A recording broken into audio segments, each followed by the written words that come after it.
فیصلہ کے بعد جو 17 دسمبر کو مختصر فیصلہ آیا تھا، اس کے رسپانس میں جو خدشات کا اظہار کیا گیا تھا، وہ آج کے تفصیلی فیصلے سے وہ خدشات صحیح ثابت ہو رہے ہیں۔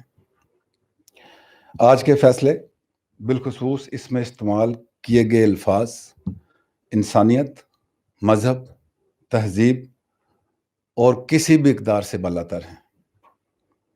افواج پاکستان ایک منظم ادارہ ہے۔ ہم ملکی سلامتی کو قائم رکھنے اور اس کے دفاع کے لیے اپنی جانیں قربان کرنے کے حلف بردار ہیں، اور ایسا ہم نے پچھلے 20 سال میں عملی طور پر کر کے دکھایا ہے کہ وہ کام جو دنیا کا کوئی ملک، دنیا کی کوئی فوج نہیں کر سکی، وہ صرف پاکستان نے اور افواج پاکستان نے اپنی عوام کی سپورٹ کے ساتھ اس کو حاصل کیا۔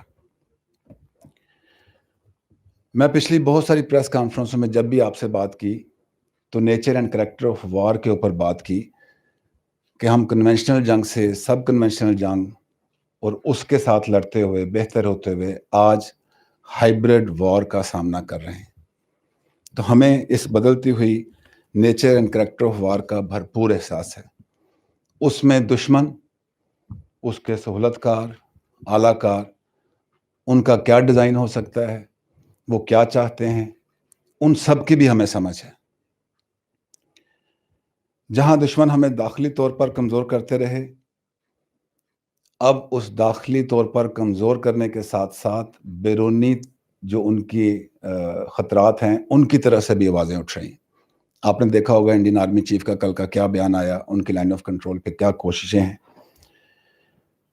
تو بتانا یہ چاہ رہا ہوں کہ ملکی سلامتی کا ایک اہم ادارہ ہوتے ہوئے ہمیں اس کمپلیٹ پکچر کی ویزیبلٹی ہے کہ کس طریقے سے پاکستان کو داخلی طور پر کمزور کرنے کی کوششیں ہوتی رہیں اور ابھی بھی ہو رہی ہیں، اور اس کا فائدہ اٹھاتے ہوئے جو بیرونی خطرات ہیں وہ کیسے امپلیمنٹ ہو سکتے ہیں۔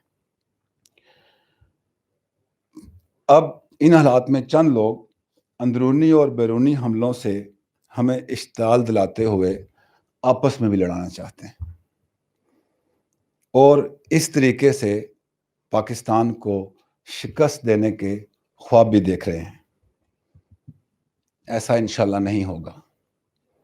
اگر ہمیں تھریٹ کا پتہ ہے تو ہمارا رسپانس بھی ان پلیس ہے۔ اگر ہم بیرونی حملوں کا مقابلہ کر سکے، اندرونی جو دہشت گردی تھی اس کا مقابلہ کر سکے، تو انشاءاللہ جو موجودہ ڈیزائن ملک دشمن قوتوں کا چل رہا ہے اس کو بھی سمجھتے ہوئے اس کا مقابلہ کریں گے۔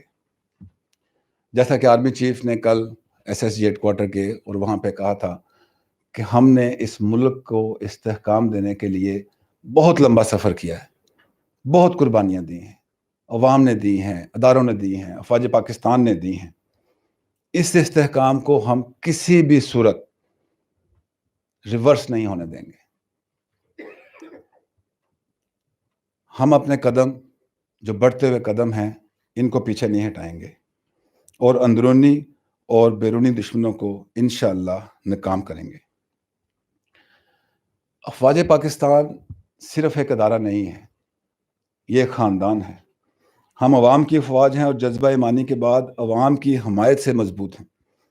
ہم ملک کا دفاع بھی جانتے ہیں اور ادارے کی عزت اور وقار کا دفاع بھی بہت اچھی طرح جانتے ہیں، لیکن ہمارے لیے ملک پہلے ہے، ادارہ بعد میں ہے۔ آج اگر ملک کو ادارے کی قربانیوں کی، ادارے کی پرفارمنس کی اور ہماری یکجہتی کی ضرورت ہے، تو ہم دشمن کے ڈیزائن میں آ کے ان چیزوں کو خراب نہیں ہونے دیں گے، اور انشاءاللہ ہم ملک کا بھی، اس کی عزت کا بھی، اس کے وقار کا بھی، اور ادارے کی عزت و وقار کا بھی بھرپور دفاع کریں گے۔ اب سے کچھ دیر پہلے آرمی چیف کی وزیر اعظم پاکستان سے تفصیلی بات چیت ہوئی۔ اس فیصلے کے آنے کے بعد افواج پاکستان کے کیا جذبات ہیں، اور میں میڈیا دیکھ رہا تھا، انالیسس دیکھ رہا تھا، اس سے ریفلیکشن مل رہی ہے کہ جو محب وطن پاکستانی ہیں، جو سمجھتے ہیں کہ پاکستان کن خطرات سے دوچار ہے، ان کے جذبات کو بھی دیکھتے ہوئے ہمیں اس کو آگے لے کے کیسے چلنا ہے، یہ آرمی چیف اور وزیر اعظم پاکستان کی بڑی تفصیل سے بات ہوئی ہے.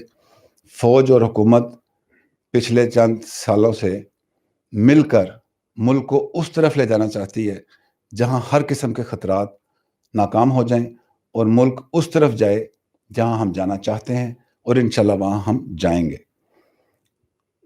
جو آرمی چیف اور وزیر اعظم کی آپس میں بات چیت ہوئی اس میں کیا فیصلے ہوئے، اس سے آپ کو حکومت تھوڑے عرصے میں آگاہ کرے گی. میری عوام سے درخواست ہے کہ وہ افواج پاکستان پر اپنا اعتماد رکھیں. ہم ملک میں کسی صورت انتشار کو پھیلنے نہیں دیں گے، لیکن ایسا کرتے ہوئے اپنے ادارے کی عزت اور وقار کو ملک کی عزت اور وقار کے ساتھ قائم رکھیں گے. اور انشاءاللہ جتنے بھی دشمن ہیں، خواہ وہ اندرونی ہیں، بیرونی ہیں، ان کے اعلی کار ہیں، سلطکار ہیں، ان کو ہم انشاءاللہ بھرپور جواب دیں گے. Thank you very much.